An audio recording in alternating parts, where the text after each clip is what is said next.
Good morning. Welcome to COBRA. I hope you guys had a great long weekend. You're well rested. A bit about COBRA. COBRA is a pro bono initiative. It was founded by IQ Business, Schindler's Attorneys, and Engaged Business Turnaround. And the idea behind COBRA is we are assessed on a shared value basis wherever we can. If need be, if you require free advice from our panel of experts, they're available to assist by way of Zoom sessions, meetings with you and your staff. So please reach out, info@cobra.org.za, or go to our website, www.cobra.org.za, to take advantage of the knowledge base, which is up to date in relation to all the funds and anything related to COBRA, to send us an email, to watch our previous webinars. So please go there and check it out. Today, as part of our offering, we have another insightful webinar. Today, we're joined by Washington Mashanda from Enterprise Rooms. He's a strategy guru, and he'll be talking about resetting your business model in response to COVID-19. If you're a business owner impacted by the COVID-19 pandemic and are in need to reassess what you sell, who you sell to, how you can make money currently, that's what today is about. A bit about Washington. Washington holds a Bachelor of Accounting Science degree from the University of South Africa, a CIMA diploma in management accounting, and he has over 20 years experience and has spent the last 12 years in management consulting. He has worked in a variety of industry sectors, including tobacco, pharmaceutical, FMCG, medical technology, oil and gas, and retail transport. He has hands-on experience in strategy implementation, project management, business transformation, BE, operational risk, business analysis and remodeling, finance, and accounting. And he's currently a senior strategy consultant at Enterprise Room, and he's focusing on transformation and BE advisory. Before we hand over to him, let me introduce the remaining panelists. We have Renee Klopper from IQ Business, Gary Barachowitz from Schindler's Attorneys, and Adam Kraker, who is the CEO of COBRA and the CEO of IQ Business. Washington, thanks so much for joining us today and for taking the time to provide your insights. So over to you, Washington. Thank you very much, Maurice, and welcome to everybody. I hope you can hear me quite well. I think, as Maurice said, the COBRA initiative is a very wonderful initiative that has been set up with an attempt to try and assist businesses and do the right thing. I think COBRA has caught a lot of us off guard. A lot of us didn't have that in our scenario planning, and therefore, it's a trying time, and we're hoping that, as we go through some of these webinars that COBRA runs on a regular basis, it does bring some value and help to individuals in terms of dealing with your own business challenges. So over to my discussion for today. I've set up, and I will just share my screen quickly so that you can get to see the presentation as we discuss around resetting our business model. Maurice, just let me know if it's come up. Yeah, it's perfect. Okay, perfect. All right. Okay. Right. So just a little bit about ourselves as Enterprise Room. Right. Enterprise Room, where I work as a senior strategy consultant, is a transformation consultancy, and we basically assist our clients in developing and implementing high-impact sustainable enterprise and supplier development initiatives, work in the supply chain, helping them to optimize it, economic inclusion, and community outreach projects. Effectively, we focus a lot around dealing with entrepreneurship and SMMEs in the transformation space, and that is one of the things that we have take pride in working through, and we've developed quite a lot of programs which we work with, and we're currently working, and I think with COVID having come about, we've had to also adjust the way that we work, and we have been trying to assist our clients in also trying to assist their clients. I'm sure there's a lot of initiatives that have been going out, that have been happening in the marketplace, from funding assistance to just basic business issues. So since 2008, we've worked on quite a lot of projects, and we also, being in the transformation space, we are a level 2B contributor. 30% Black women owned, and at least 51% business owned. And we do have quite a good team of people with a lot of development expertise, and we work with a lot of SMMEs. So a lot of the focus when we're talking tends to speak around the issues of SMMEs and how we can also help. But what we're finding is that a lot of the challenges that are coming with the COVID setup have also got direct impact even on the bigger businesses. Okay. Now, what I decided to do was just to take up, and I think a few people may have come across this, you may have come across this topic around the bridge called the Choliteka Bridge, right? And I felt that this would be a perfect way to set the scene and get ourselves understanding in terms of what we're talking about when we need to reset and how we can work best in that space. Now, I also just hadn't heard much about the bridge until recently when I read an article by Prakash Iyer. And after hearing the story, I was actually quite intrigued, and I found that the metaphor that he used of constantly changing dynamics of markets and businesses was actually quite true. And just in summary, basically the Honduras government had a bridge that had been built back in the 1936, and they needed to rebuild it, and they were looking to build a bridge that is likely to face extreme weather conditions, and commissioned some of the best architectural minds in the world to build a bridge that could withstand any hurricane. And the company that actually constructed the bridge was from Japan. So you can also understand, I mean, the Japanese have mastered the word, given the fact that they deal with a lot of, the hurricanes, as well as a lot of the earthquakes. Now, since the bridge was set up, and in 1998, they were hit by Hurricane Mitch, Category 5, which basically devastated the Caribbean, and Honduras was wrecked. Roads wiped out, and there was considerable damage to the roads, and every other bridge in Honduras was destroyed. But however, the Choliteka Bridge stood its ground and survived to near perfection. However, even though the bridge stood its ground, there was one problem. The storm caused the river to carve a completely new path, which no longer ran under the bridge, as you can see from the picture. And that's right, the Choliteka Bridge no longer stood over the river, rendering it essentially useless. And I believe this is what, when we look at the COVID scenario, this is what it has done to some businesses, where what we thought was the best business models is no longer applicable in this environment. All right. Okay, so what lessons can we take from the Choliteka Bridge?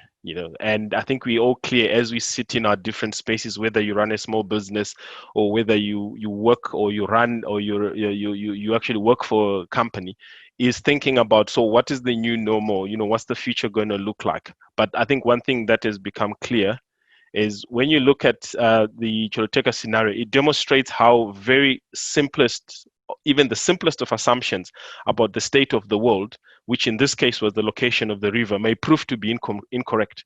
The most successful innovators are able to consider how markets and behaviors will change and invalidate those assumptions. So they're always looking at things will never be the same in the future.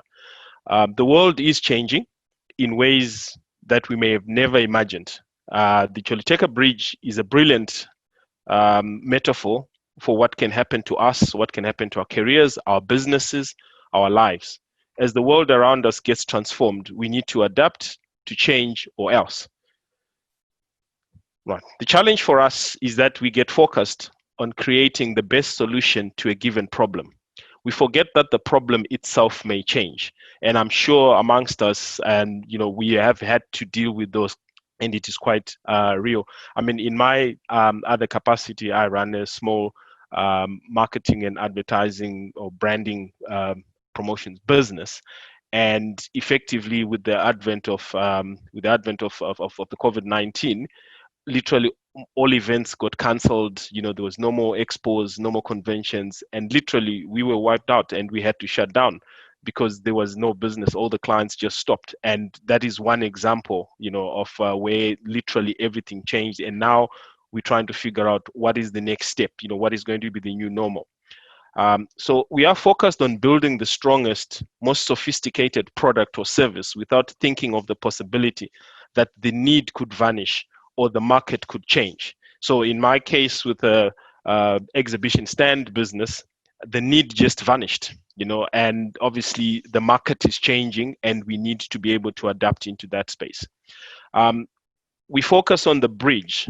So we focus on what it is that we do and ignore the possibilities that the river underneath could change its course, right? And what this also brings to us to the forefront is that we have always heard in the past that built to last, which was a very popular mantra. But I think going forward, we have to start dealing with what is called built to adapt. And that definitely is going to be the way forward. Right. Now, having set the scene, I think, when we talk about the crisis and how people have responded, companies, businesses globally, and even within our own context of South Africa, we have seen that the impact had a domino effect. And I have taken the tourism, the global tourism as a perfect example, where as global tourism became affected, people could not travel, there was lockdowns, travel restrictions kicked into place, hotels started to shut down, and effectively the whole economic activity started to come to a grinding halt. And in that domino effect, as it created a knock-on effect, you can see that even the SMMEs were caught up in that whole process with very little of what they could do, because a lot of the times you are dependent. And this, as you can see, tends to affect the least paid and those who are self-employed or working in the gig economy. If you look at the ones that, the guys on the cruise ships, for example. But what this gave us was that as the pandemic was unfolding, businesses had to respond. And we've looked at it and said the pandemic response can almost be categorized into 3 phases. And the duration of each phase will and has varied by country, by industry. I mean, China was one of the first to start reopening, by enterprise, and even by business unit, especially for group companies, and then even on a product and service. So if you have a group company that provides set of services and perhaps also provides like gyms, you find yourself that the gyms are still closed. So one of your business units might actually be impacted. So when you look at it, you start to find that the responses would be different in that. But typically, as we went through the response, you deal with the temporary fixes, which is in the initial response. How do you stop bleeding? What happened? And in this case, you found a lot of times that the primary thing is to contain costs, stop your, keep your overheads as low as possible, navigate better rentals, start talking to the landlords, look for better service to service providers where you had credit terms and so forth. How can you contain that bleeding? And once we've gotten that past that phase, which was when we first got into the lockdown, if we make it more relevant to South Africa, then there was a need to start thinking about recovery, which becomes the more organized, coordinated effort on how we can stabilize operations.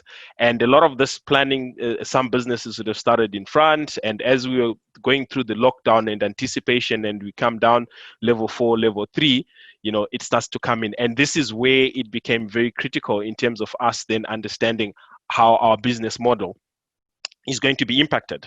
And that's where the business strategy and the review of the model has become quite critical. And then the last phase basically becomes, how do you renew? So it becomes the extended period, which is almost getting into the post-COVID scenario, and how the execution and the ongoing monitoring and review. So in our case, we're going to focus around the recovery phase, and you will see that that recovery phase deals with the whole part of restarting activities, the reopening, the rehiring, rebudget with the resupply, create a plan to restore the scalable state. Right. So getting to discuss around actually how we reset our business model. And I took a time to just, also just analyze that, there's always the part about the business model and the business strategy. And in my own view, tried to simplify how I would approach it. And, it might not necessarily mean the same thing to everybody, but I hope that in the context of what we're trying to discuss, this does get people to understand. So when you look at the business strategy, strategy tends to focus on your long-term direction of the company, and it expresses, in the foreseeable future, what the company's position is.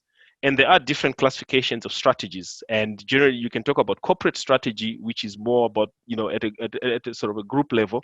You can talk about operational strategy, and you can talk about business unit strategies. Now, all those strategies have to speak to each other in terms of, and I think a lot of the strategies would have worked with scenarios. And right now, the strategies are coming back and then re-looking. Some companies might be looking to whether they go into business rescue, or do they go into liquidation, or do they completely start to dispose of certain business units.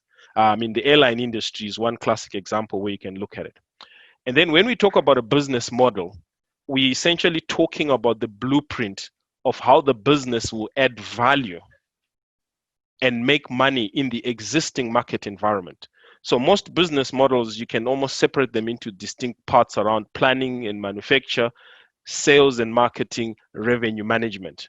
And your business model basically works hand in hand with the strategy. So the strategy sets the direction, but your model is how do you actually deliver that. And as we walk through the next couple of slides, you will get to understand what we're talking and how we can suggest how one moves forward. But essentially, strategy and business model are not mutually exclusive exercises or processes. And as such, for a strategy to be successful, it needs to be complemented by an effective business model.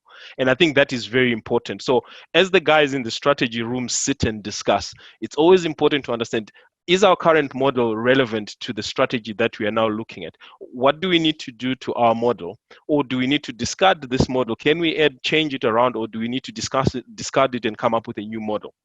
And if you look at it, that could be even at a micro level where it's a small business, you are almost getting to a point where you need to be pressing that reset button. Now, large companies might have, big strategy departments and big strategy consultants. Now, if you're a small to medium business, that might be resting on you as the entrepreneur, and it's a very demanding time, and it can be very frustrating because sometimes you're trying to figure out, how do I survive, how do I live for today, how am I able to pay my bills? And you're trying to do the right thing in terms of the world, but also you need to move forward in terms of how is it that I can generate profit and cash flows to be able to deal with it. So it takes a lot, and it's quite a huge demanding. But I've sort of looked at there's a lot of resetting models out there and thinking, and I settled on the one where I felt that, understanding your current business model, as you go through the steps of how you reset, is we would look at, understand what is my current business model, and what is my ecosystem that exists that basically supports that business model. And the ecosystem, you're looking at it from the suppliers, the customers, etc., the regulations, how are those, and you're looking at it in relation to what COVID has impacted and trying to look at the future. That's how you develop scenarios which start to help in terms of, so what are the potential outcomes that may happen to my business model or my business models? What's going to happen? Is it, one of the things we're seeing now is there's a lot of push, even in terms of the stimulus packages, for a lot of it to go towards green economies. So with that push towards green economies, that does have a direct impact if you're in the energy space, you're in the travel space and tourism space. So, you need to be able to understand that. Once we get to understand or we develop some scenarios, you start to then be able to assess what is the impact on my business, on my current models. What do I need to do? How can I compete in the new environment? Do I have to completely shut down my business? Do I have to, or can I do some minor changes? And I think those are some of the tough discussions that one has to look at. And you start to identify what are the new opportunities that are emerging, as things have come up. And I think we've seen a lot of situations, of companies taking advantages of the new opportunities that have arisen. And how do I then develop a roadmap? How do I develop a roadmap that is now going to that my team can be able to work with, or I as a single entrepreneur can work with towards being able to adapt to the new normal. So I'm almost looking to how can I start to future proof my business model, right? And one of the important things that I've looked at, and I think is a lot of you will agree, is that the single most important thing at this point is you need to start with understanding your customer. Who are my customers? Okay. And what are my main customer needs? Am I in the B2B space, so business to business, or am I in the B2C space? Because those needs might be totally different. If I'm in the B2B space, what is likely to have happened is that you might find that you need to also understand what are all those other business customers of mine. Are they still there? Because if they're not there, then you need to understand, do I need to start looking for new customers, or have new customers come into the space, or has my industry completely been wiped out? What do you offer to your customers? And these are the questions that one has to start asking themselves. What are the products or services that I currently offer, and what value do I create for my customers? And if you start asking yourself on that, because that's ultimately the goal, is you want to create value and be able to sell. Your equipment can all be standing, and this is, if you go back to the Choliteka Bridge, the bridge is still standing, it is intact, but the need has changed, the needs have moved, and it is now irrelevant in the current environment. Then you look at how is value generated. Am I buying and just adding a markup, or do I manufacture, and do I have room, flexibility with margins? What are the main tasks that you need to do, or I need to do as an individual? What partners do I rely on? How do you understand what's happened with my supply chain? If you are relying on importing or flying your goods out of China, is that going to be the same going forward? And what does that mean for you? What kind of technology are you using? There's a lot of new technologies that keep coming up on the market space. And am I dealing with all those? But I think the important thing there is this step will help us to understand and discuss which areas of our business models might be harmed or can be strengthened by the different scenarios. And I think that's always the important part. You can't shoot in the dark and hope for the best, right? Then, having understood who your customer is, you want to start updating your business model and understanding what are the change drivers that have been impacted by the pandemic. Some of the existing trends like digitization may be reinforced. I think we are seeing a massive shift going towards online this, online that, online education, online this. And how am I suited in that space? Is my business geared, or do I need to go and invest in getting myself to that, because maybe that is the way, that's my mode of delivery? And there are also some counter trends that begin to emerge. And while it is difficult to foresee how the world will look like in years to come, it's always important to try and understand based on what you've seen and and looking forward, and you try and identify what to become my main change drivers. And in that, it helps you to start coming up with those scenarios. You look at your short-term scenarios, and one of the big short-term scenarios we'll see is it's around the cash. Do I have enough cash to even restart my operation? Am I able going to get all my employees back? Do I have to cut down on my stuff? And when you start to work towards those scenarios, it's also important that we look at what is the worst case scenarios and the best case scenarios, because you want to be able to balance out. And one of the real things, have I got excess staff? Do I need to now go through a process of retrenchment? Do I need to even look at business rescue, for instance? Okay, and that allows you to then look at the at almost looking at the longer term. And when you're working with the change drivers that we've discussed about, it helps you to come up with the scenarios that will help you to familiarize what options for what the future might look like. You need to understand what does the future bring in terms of what are the options, and you're looking at a time horizon. And we use the influencing factors that you've identified. We've gone back, we understood what our ecosystem was, and we start to derive assumptions and grouping these into scenarios. And by putting together into scenarios, you might have scenario 1, 2, 3, and that on the other end starts to put an ask in terms of, is my business plan suited to scenario one, or do I need to go and look at deal with it? And on the other hand, you also need to be able to identify indicators that will help you to identify which of the scenarios is likely to occur. Okay.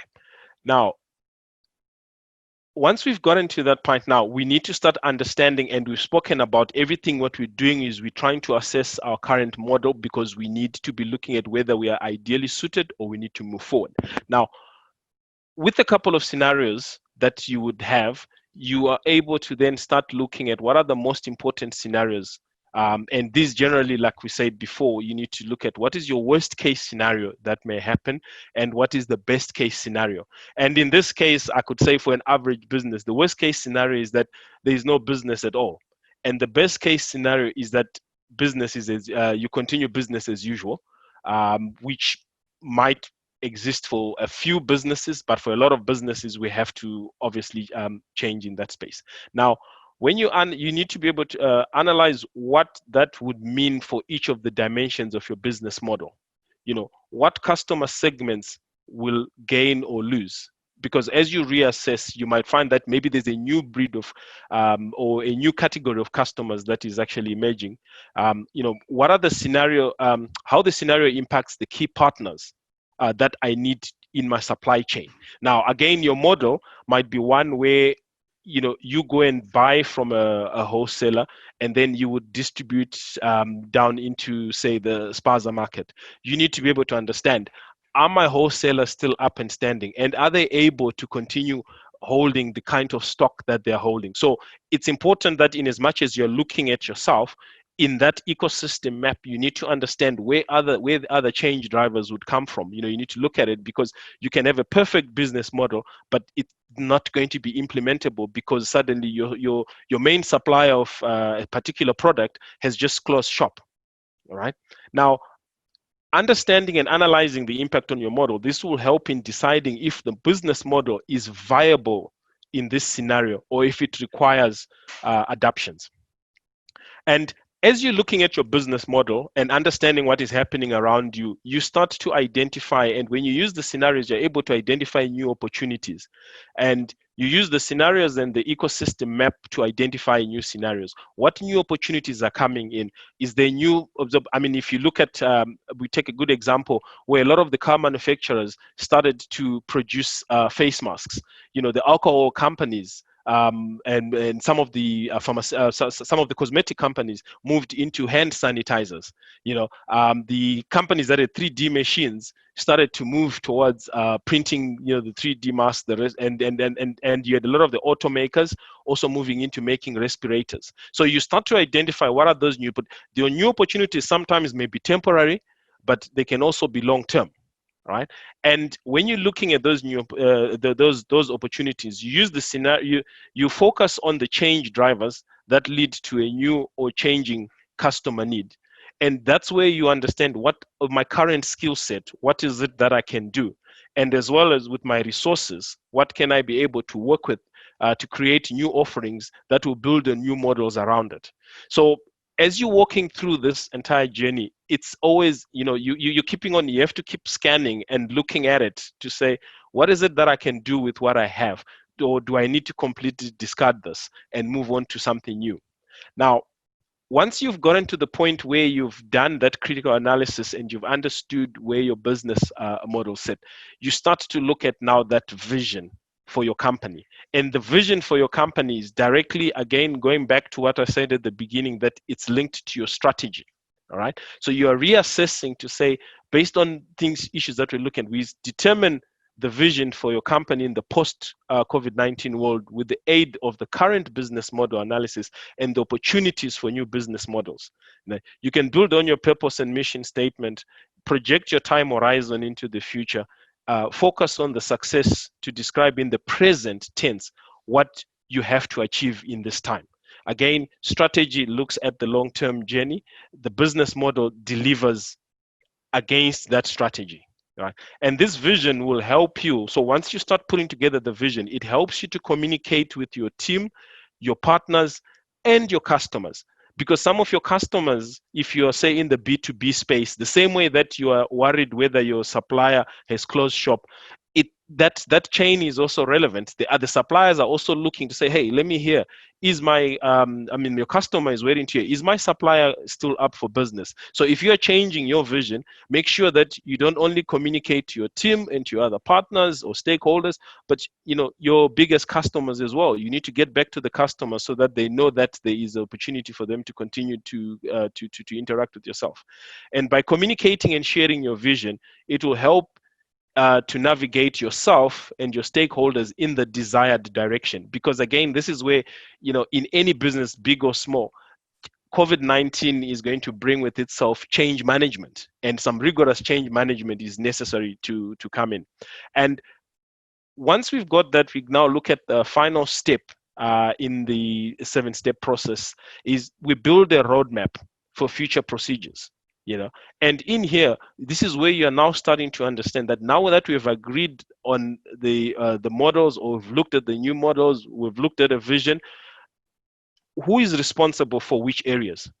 Where is action needed? So as management or as the owner, you need to understand, where is action needed? What is critical action today? Do I need to be talking to my bankers? Do I need to be talking again to my customers? If I no longer need the rental space that I have, am I talking to my landlord to say, look, I don't need as much space as I thought I need because I'm changing my model. I'm no longer manufacturing. I'm now going to be importing, and have those conversations. And it helps for any business to have an open conversation, because then you're able to make sure that your business model is able to succeed. There's no point in you change your business model to adapt, but you still have this huge rental bill that then just wipes out all the value that you're creating. And most importantly, how do you track and monitor the indicators that will help you to find out which of the scenarios will occur? So now that you've gotten into the thing, you need to obviously remain forward looking, and you need to then get to initiate those projects, which will help you to adapt your business model. Now, this might all sound very daunting, and it might sound like it's a very big task, but it depends on sizes of some businesses.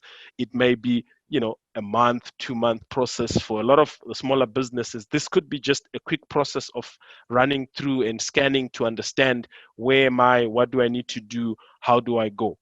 And as we sort of get into conclusion and wrap up in terms of our discussion, we have identified that the world is changing in ways that we've never imagined before. The built to last mantra is been proven that it is no longer relevant, but you need to be looking at, I'm built to adapt. Am I able to adapt? And that's the way to go. Strategy needs to be complemented by an effective business model. So you can have the best of strategies. I want to be the cost leader, but does your model support that? Is your model still able to support that? What do I need to do to that model to be able to allow it to deliver for that? You need to build on purpose-driven business models. We understand that building that purpose-driven model for the entrepreneurs, especially in our SMME space, can be frustrating. However, the reality that we faced with and what COVID has brought is that you're either going to have to swim or you sink. And I think it's a reality for a lot of our businesses. We've got to deal with that. And then we looked at the steps to resetting our business model, and we'll recap them. I think we said, start with the customer. Understand who your customer is. What are their needs? How can you best serve their needs? Update your business ecosystem. Understand, for me to be able to service my customer, who else do I need in my ecosystem and how are they doing? It's almost like a health check of those. And that helps you to then start developing those scenarios that you need to say, look, for post-COVID, what's likely to happen? Is there still a demand for my product? Or is there demand for a new product? What has happened? Is there new competition? So if you were importing, as we said again, and because of the lockdown, you are unable to supply, your customers may have shifted to the local product, so the local manufacturer. So do I need to be able, can I also then adapt to be able to meet that particular need? Analyze the impact of all those changes. What does it mean to my business? What does it mean that my customer has new needs? What does it mean that my ecosystem has changed? And is my business model still relevant? Do I need to change that business model in order to adapt to the new normal? And in that process, we identify the new opportunities, as we spoke, and we then start to develop the post-COVID vision for our company. And in building that, once we have that post-COVID business and we engage and we communicate it with our partners, with our employees, with our customers, we build that roadmap, which is accountabilities and responsibilities of who is responsible for what and what action do we need to take for us to be able to execute that, right? But most importantly in all this, it comes back to where we are saying you have to be prepared to pivot. Because as much as you can have a build to last, change can happen. We don't know whether we're going to have the next pandemic in the next 2 years, 5 years, 10 years, or there's something new that also brings the world to a stop. So that ability to be able to pivot is going to be important. And it's probably easier said than done, but it is relevant that as you're thinking going forward, you've got to always work with that change and think that change is always going to be coming. Thank you for that. And I think that brings us to the conclusion. And we'll probably have a question and answer, and I'll hand back to Maurice.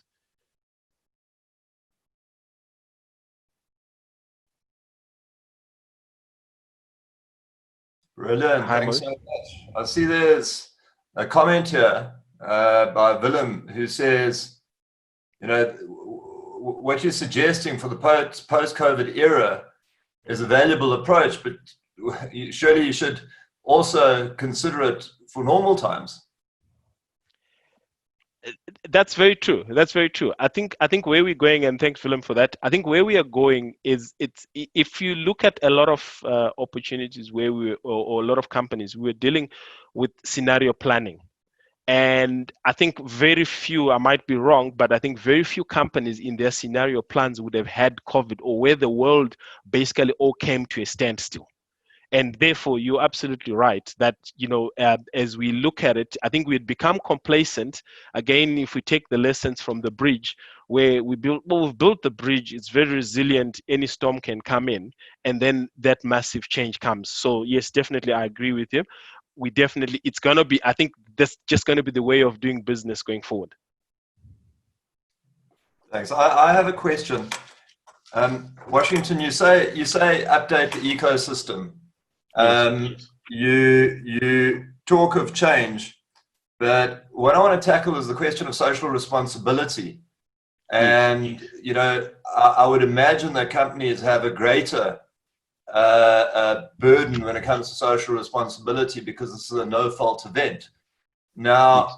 How does one balance social responsibility and updating the ecosystem? Updating the ecosystem could be a euphemism for retrenchments. I mean, you are updating the ecosystem when you retrench those that are not skilled. So there is that tension. Can you comment on that? Yeah, I think this is where, yes, and it's a very tough balancing act between the two.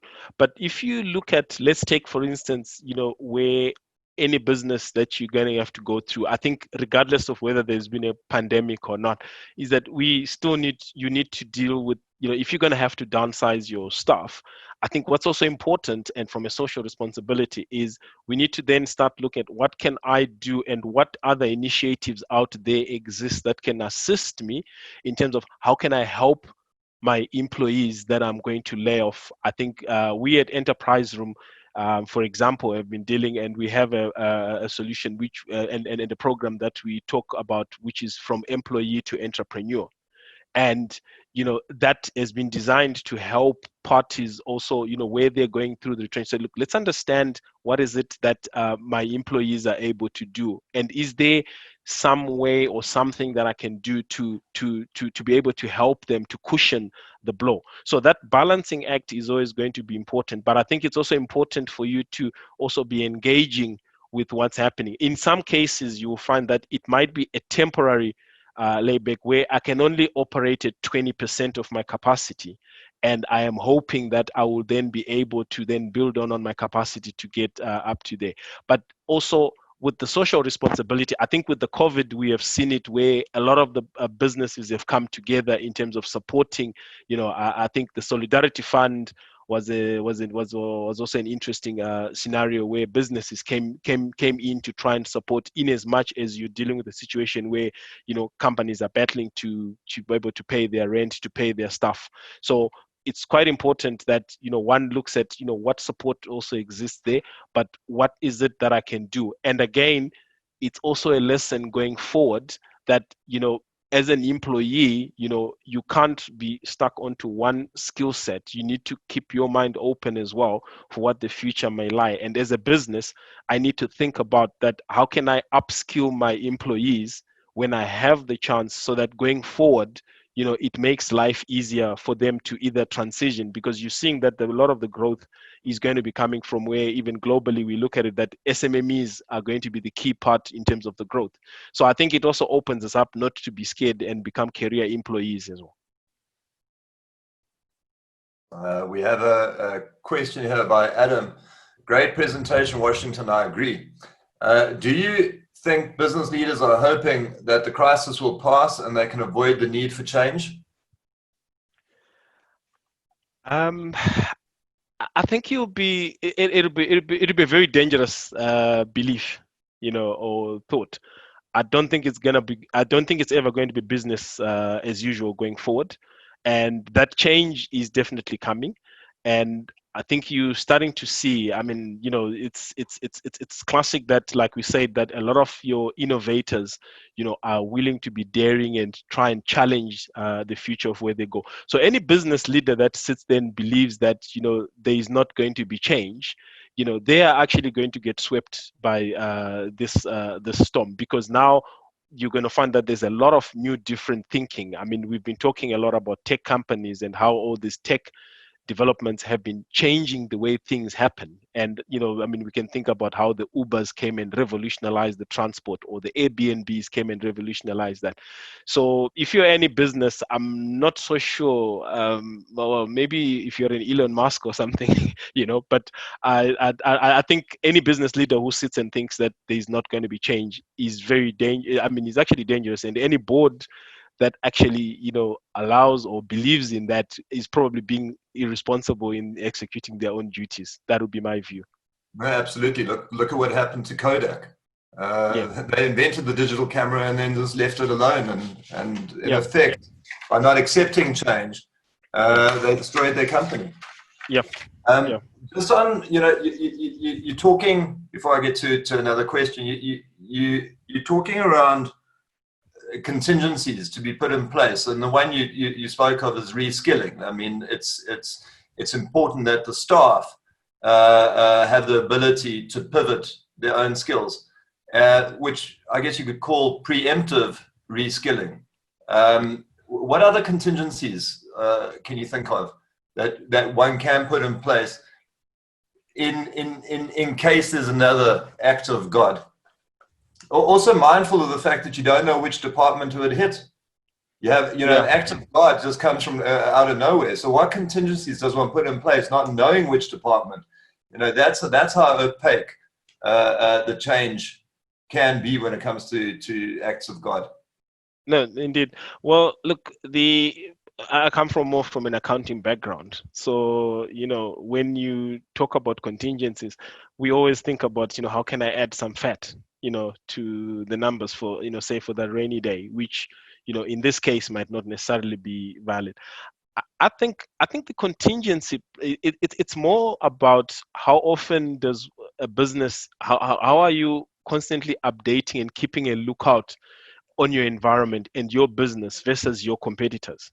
Because what you're seeing that's coming out of now is that in a lot of scenarios, those businesses that are agile enough or that are able to pivot have been able to take those advantages, whereas the more rigid businesses, the businesses that take long in terms of decision making, are the ones that will struggle. So I think for me, the one contingency that I'll think is in terms of, how often are you reviewing your business, and also how flexible is your decision-making process. If you're working with a very rigid system where it takes months and months and months to get something approved, you may find that that is a challenge. So I would look at it in that perspective of maybe that's one contingency that one needs to look at, to say, look, how constant, how am I updating, what scenarios am I constantly, my scenario planning, side of things. How do we continuously keep a lookout for that? You don't necessarily maybe have to be the one who does it,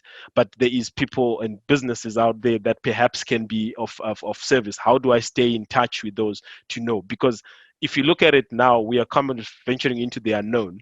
And nobody can be able to tell us what will happen today, what will happen tomorrow. But what's important is to try and how do I keep a lookout, be like the captain of the lookout guy on the ship, who keeps an eye out for icebergs. I mean, in the newer world now, we have a lot of these sonars and scanners that help us to detect objects. But if you didn't, you got to sit at the top and keep your eye out. So if you're the captain of that ship, how do you make sure that you keep a lookout? I think that would be my view in terms of contingencies there. I just want to share this with the audience.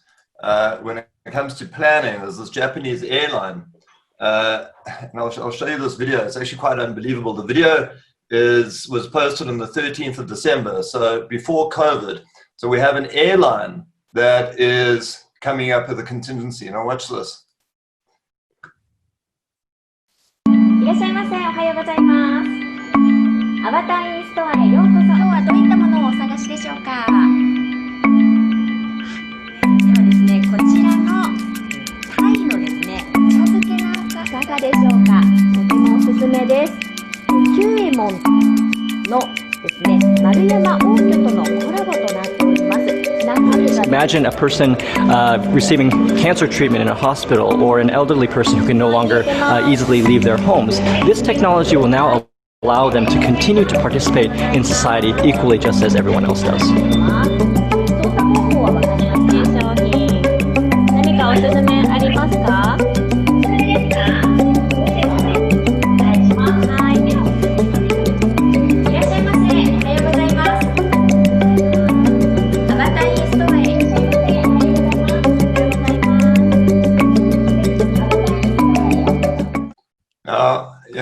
？I think that's a brilliant example of them having regard to the fact that exponential technology is going to do that. It was inevitable that avatars at some point would facilitate travel. I mean, why get on an airline if you can experience the Great Wall of China with headgear on, and it's indistinguishable from reality? Now, these guys prepared for exponential technology having an impact on the travel world, and now they're launching this summer of 2020, and they still have a revenue model in the face of COVID, which is quite remarkable. I have here a question from Adam. We're going to hear from government this week about the next stage of the health crisis and the state of national disaster. Do you think that we are hearing enough from government about the economic crisis and measures to safeguard livelihoods? Yeah, well, I think again that is it's tricky. I think from a government's perspective, I think when we started off and got into the COVID, I think everybody was trying to gear. There was a lot of communication. I think as we look at it now, I think government could do a bit more in terms of, we starting to look at a realistic view, because if you look at it, when we went into the COVID scenario, we kind of thought, well, it was a 2-week lockdown, things will get better. So everybody was bullish about it. But now as we get into post 120 odd days being in lockdown, I think you're starting to see even businesses starting to now make some strategic decisions. Whereas everybody was holding tight, now you're looking, I mean, I was just reading this morning that Ryanair, which is one of the biggest low-cost airlines in Europe, posted close to 183 million euro loss. So now, when you deal with that and you look at it even in our South African context, where, a lot of the businesses have gone into there, you're starting to realize that it is now time for, we can no longer cling on to hope. And as governments, there definitely has to be a bit more in terms of, what stimulus we are actually going to push, because I think the impact is going to be felt, and I think COVID is going to be with us for a very long time. I mean, the earliest they're expecting a vaccine is probably February, March 2021. So from a government perspective, I think we can do more. I mean, the economy is definitely taking a hammering, and we're going to see that coming through, and we have to now start taking some very bold decisions, because the wait and see time, I think, we are now past the wait and see time, and we are still in a process in South Africa where we're still thinking that, we kind of estimating that we are reaching the peak, but we're not so sure. So we could continue with maybe getting into September, we might even find that the impact of the pandemic gets, the numbers may keep rising. What do you think the impact of the pandemic will be in the long term post a vaccine? Well, look, if you sort of look at it, I think the first things is it's going to change people's habits. That's one of the things that definitely the impact has been. I mean, it's changed our habits. Getting used to not just like basic shaking hands and so forth. So I think that's one of the big changes, is just in terms of people in society. But if you also look at it, one of the changes from a job or a work perspective is, I think, the work from home phenomenon is just going to become a more generally accepted approach. And I think we have seen it in this period where people have gone. So you're starting to see a lot of businesses now asking themselves whether they need the amount of space that they currently have, or is there a need for them to actually cut down in terms of that space, or rather equip their employees to operate from home. So that's another thing. Now, with the demand for less office space, obviously that may create a recession in the property market. But also, when you look at it, people need to travel less. So there's less travel that is going to be needed, which is also good, I guess, because maybe there might be a saving in there. So I think our whole lifestyles are definitely going to change, and the way we work is going to change. I mean, business travel definitely is going to be impacted. I think now, people, if you can have your meetings and you can do virtual meetings and so forth, the need for business travel is going to change. So I think the impacts will vary. In one case, it will bring good things. On the other side, it may create negative things. I mean, if you're a business that was built on hosting a lot of expos and meetings and conferences, that may actually just become a thing of the past. So I think it will definitely be a mixed bag of it. But whether it's good or bad, I think it's definitely on the bad side. If you actually think about it, if we know that a vaccine is imminent or is going to come in around February, isn't there a case, or shouldn't we actually look out for a second set of change? There's a double pivot. Basically, the pivot that a business would have to embrace the moment COVID hit, and then one when it comes to regularizing the world post a vaccine. What should businesses do in relation to that? What should a Spur do? They've mothballed at the moment. Now, should they prepare for regularization, or should they actually just mothball, determine whether behavioral economics are such that their business model can work? So in other words, what does one do now preemptively in relation to what we know will be another dramatic change, a change back? Well, okay, so I guess the one thing is, we assume, if the vaccine does come about, whether, we all jumping up and down and, we going out and about as we've always done, which would be good for businesses where, people, or traffic, human traffic is actually quite important part. So if you look at, say, you're a Spur, for instance, I think you would have to deal with sort of looking at it as, even if the vaccine came about, there is still that chance that things will never go back to where they were. So, I mean, so if you had a capacity, and you were, dealing with the capacity of, say, 300, 400, 500 people sit a restaurant, chances are you've got to look at it. I would rather err on the conservative side, and then deal with the upscaling if it were to come. But with the other innovations that are coming, for instance, with now a lot of the sort of online and delivery options that are coming, you could still be able to offer a whole multifaceted of services, and then the scaling up would be the important one. So I think whichever way that one takes it, you still need to keep that room open for that. You may need to scale up. But again, you've got to then also look at what are the trends and in what direction they're going with. I think it would be a bit dangerous to be more bullish and say, look, I'm going to keep this entire space because I may need it, unless of course the probably doesn't present a cost to it. So if you're trying to contain your costs, you're definitely going to be influenced to try and scale and let your business meet obviously be able to sustain itself with its current earnings. But in certain instances where there is no pressure, some can if you look at, say, the mothballing of Spur, if you're paying rent, definitely you want to get out of that obligation as quickly as you can. So I think it would also depend on the circumstances of the particular entrepreneur or the particular business. If I can hold on to my capacity without incurring any additional cost, that is fine, or without any opportunity for cost savings.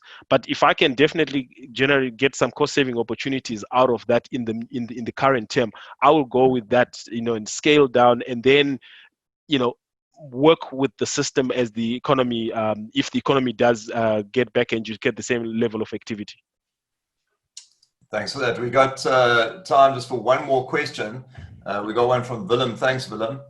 Washington, do you see a higher level of dependency on good inter-partner stroke supplier relationships along the value chains across the economy, local and international, post-COVID? Well, I think relationships are definitely going to be very important, and you're going to see a lot more collaboration that is coming through. So, for instance, if you are an importer, you definitely are going to have to stay very close to your suppliers and building those relationships in terms of being able. So I think definitely you will see a lot of collaboration. You will see a lot of, the relationships becoming more strategic. In terms of the whole supply or value chain that is coming in there, because you need to be able to stay on pulse. You need to know what's happening, and I think you're already seeing it even with some of the bigger businesses, especially where they also have an SMME centric approach. Is they're starting to understand what is the current state of those SMMEs. What is it that I can do? So you will see a more collaborative interaction. Great. That's it. Our time's up. Thanks so much, Washington. To the attendees, just bear in mind that the likes of Washington are available. So, when it comes to business rescue, shared values, the business rescue practitioners can tap into our partners and the likes of Washington. So thanks so much, Washington. Thanks so much to the attendees and the remaining panelists. We do not have a webinar tomorrow. We have a webinar on Wednesday at 10 o'clock, so please join us then. Thank you very much. Thanks very much, Maurice, and thanks to everyone who joined in. Enjoy your day. Great, thanks.